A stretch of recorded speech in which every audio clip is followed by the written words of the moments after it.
Test 1. Instructions. You will hear a number of different recordings, and you will have to answer questions on what you hear. There will be time for you to read the instructions and questions, and you will have a chance to check your work. All the recordings will be played once only. The test is in 4 sections. Write all of your answers in the listening question booklet. At the end of the real test, you will be given 10 minutes to transfer your answers to an answer sheet. Now turn to Section 1 of your booklet. Section 1. You are going to hear a conversation taking place in the airport. First, you have some time to look at questions 1 to 7.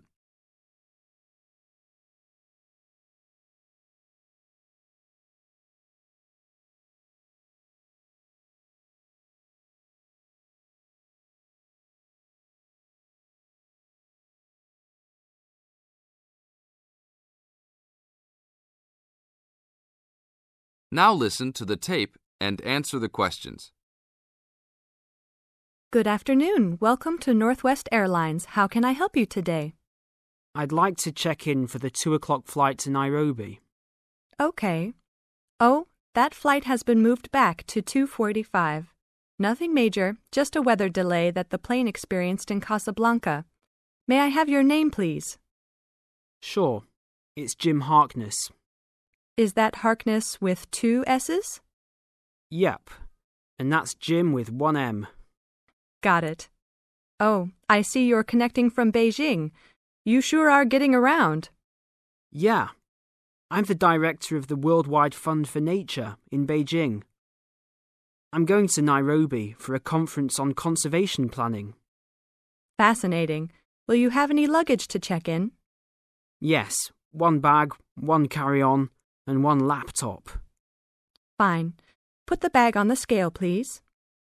We are going to fill out customs forms before departure. Can I ask about the contents of your check-in bag? Sure. It's clothing, personal effects, some gifts, and a few books. Thanks. What seating would you prefer, aisle or window? I'd like a window seat, 3 rows back from those large TV screens if possible. Let me see here. We have 1 4 rows back. Is that okay? Yeah, I just hate being right in front of those screens. Then I have to watch every dumb movie that comes on.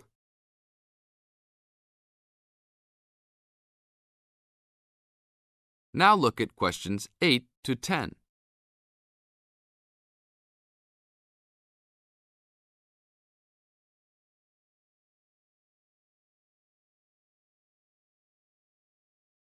As the talk continues, answer questions 8 to 10.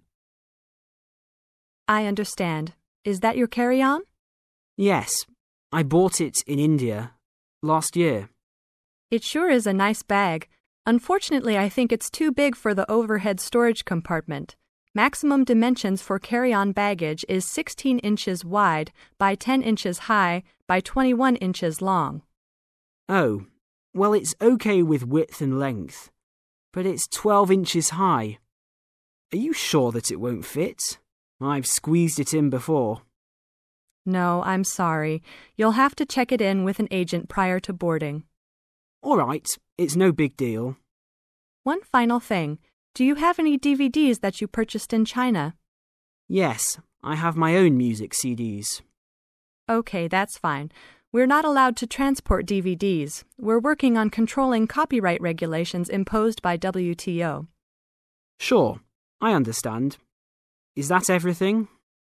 Yes, it is. You have a wonderful flight now. Thank you. This is the end of Section 1. You now have half a minute to check your answers.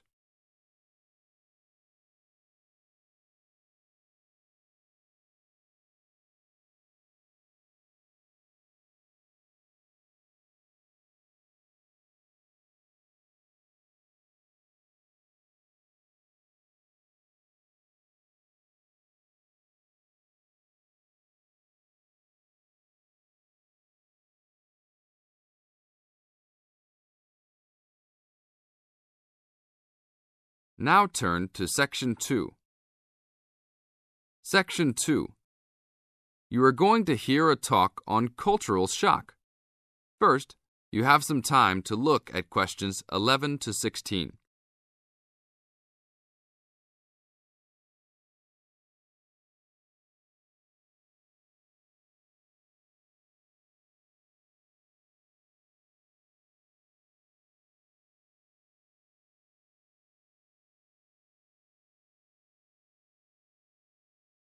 Now listen to the tape and answer the questions.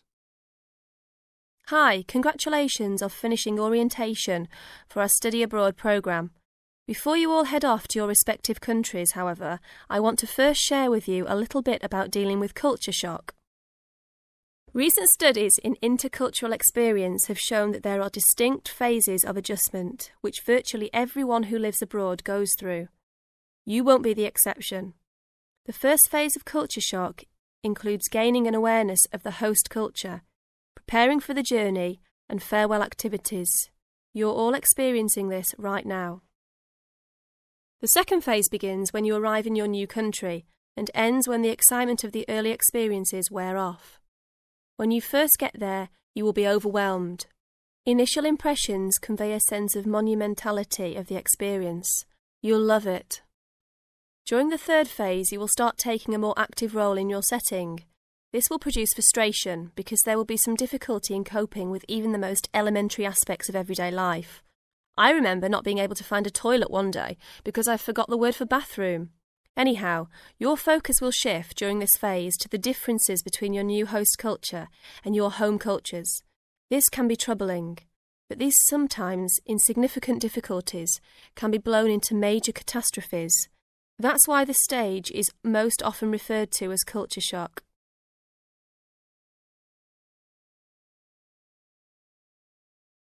Now look at questions 17 to 20.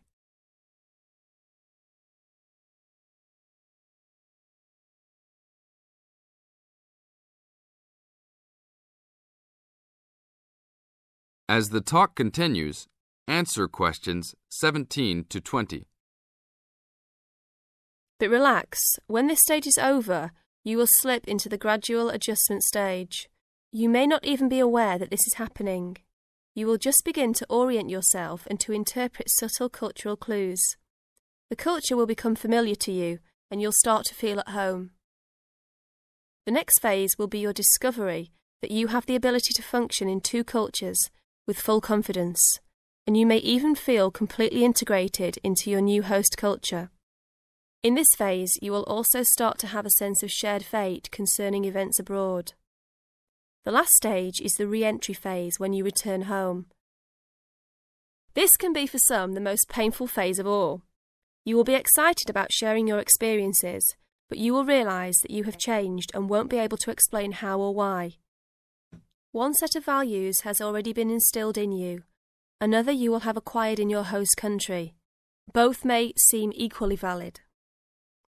It is important that you realise that all of these phases are a natural part of adapting to a new culture. Expect peaks and valleys during your stay, and feel free to discuss your feelings with the resident director. These culture shock phases tend to occur even with relatively short stays abroad. During your stay, if you feel a wave of bewilderment wash over you, remember this little talk and look back at your notes. One very typical reaction against culture shock is the tendency to hang out with other Americans. Remember, you are coming to a foreign country to get to know her people, language and culture better. If you avoid contacts with the foreign language, you cheat yourself and lengthen the process of adaptation. This is the end of Section 2. You now have half a minute to check your answers.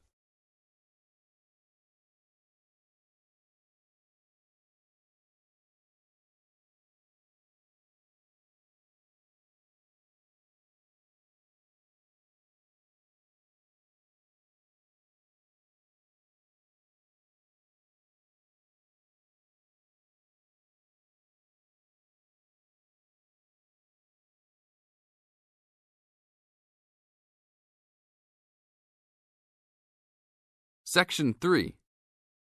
You are going to hear a conversation between a moderator and two students. First, you have some time to look at questions 21 to 25.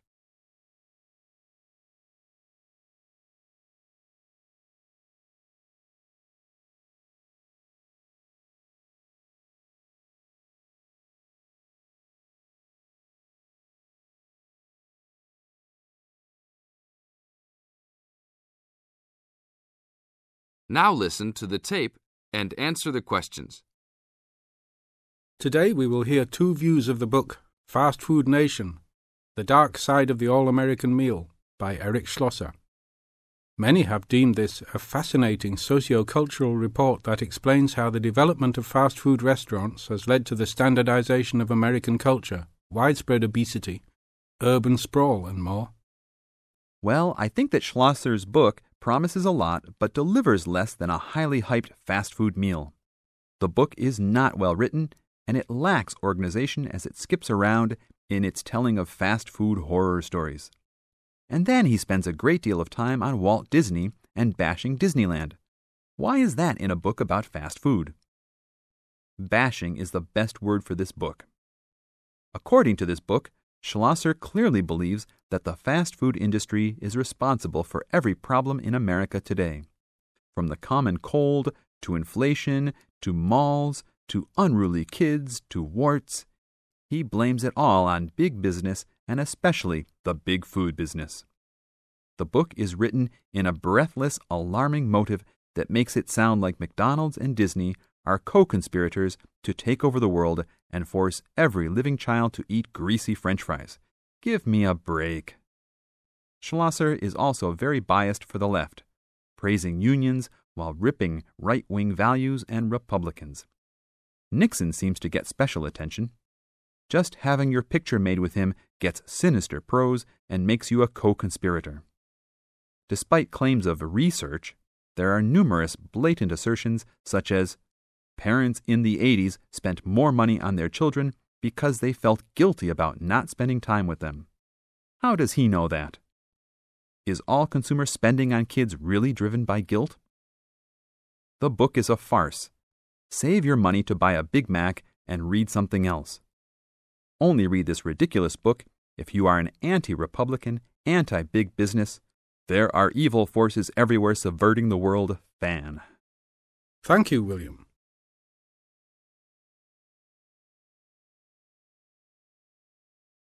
Now look at questions 26 to 30.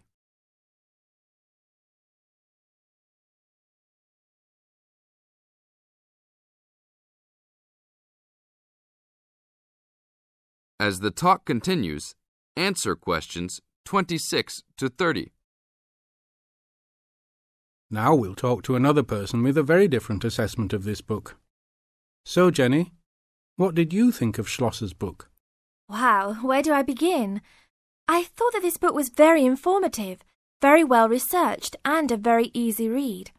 Schlosser did a wonderful job of organizing the vast amount of information that he placed in this book. For a non-fiction book, I found that Fast Food Nation kept me entertained throughout its entirety. In fact, I couldn't put it down. The history of the fast food industry itself was fascinating, as well as the background information on the potato and meat industries. The first-hand accounts given by people who work for the fast food industry, as well as the meatpacking and potato plants, added to the reality of the points the book was trying to make.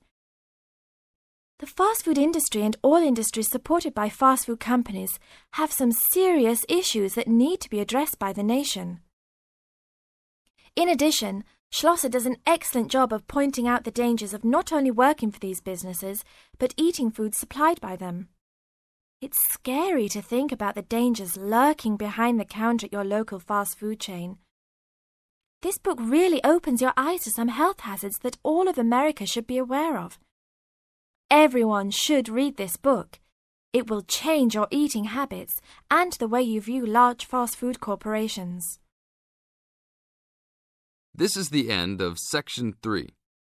You now have half a minute to check your answers.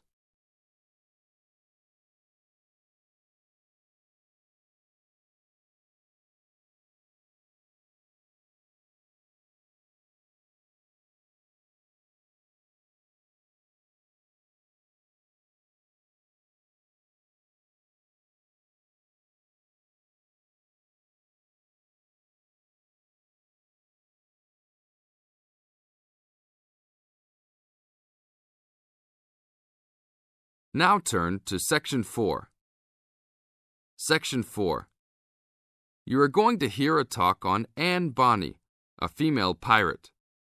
First, you have some time to look at questions 31 to 35.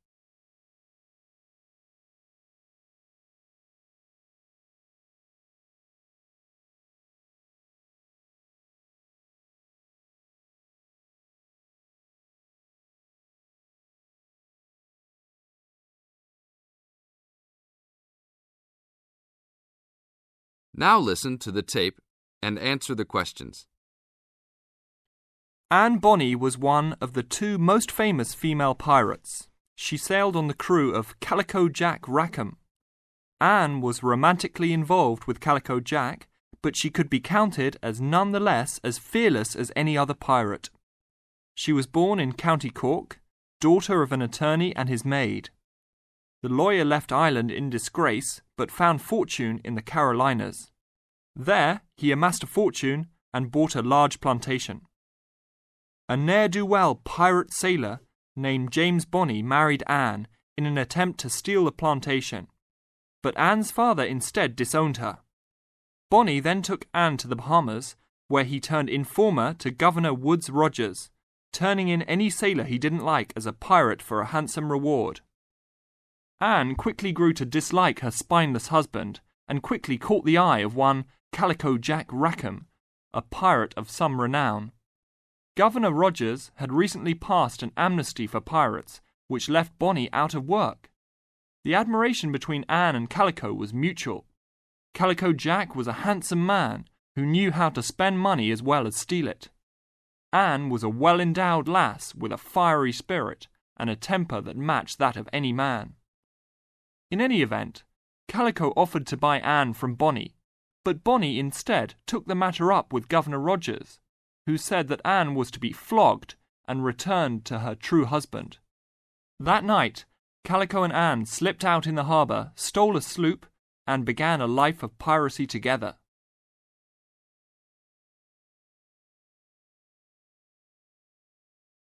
Now look at questions 36 to 40.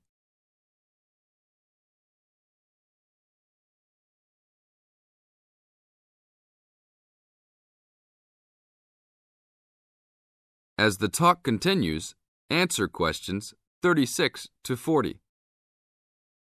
Anne fought in men's clothing, was an expert with pistol and cutlass, and considered as dangerous as any male pirate. She was fearless in battle, and often was a member of any boarding party. In October of 1720, retribution was close at hand. The governor of Jamaica, hearing of Calico's presence, sent an armed sloop to intervene and capture the captain and crew. Calico's ship, Revenge, was caught by surprise, and much to Anne's dismay, the pirates fought like cowards and were taken far too easily. Anne and Mary Read were also captured, but, upon capture, confessed their sex and pleaded to be tried separately after they gave birth. Both women were pregnant at the time. Both received separate trials from the men, but were still sentenced to hang. Mary Read escaped the hangman by dying from fever while in jail. Anne, however, received several stays of execution before mysteriously vanishing from official records. It is believed that her father, who had contacts in the island, forgave his daughter for her acts and ransomed her back to the Carolinas, where she assumed a new name and a new life. This is the end of Section 4. You now have half a minute to check your answers.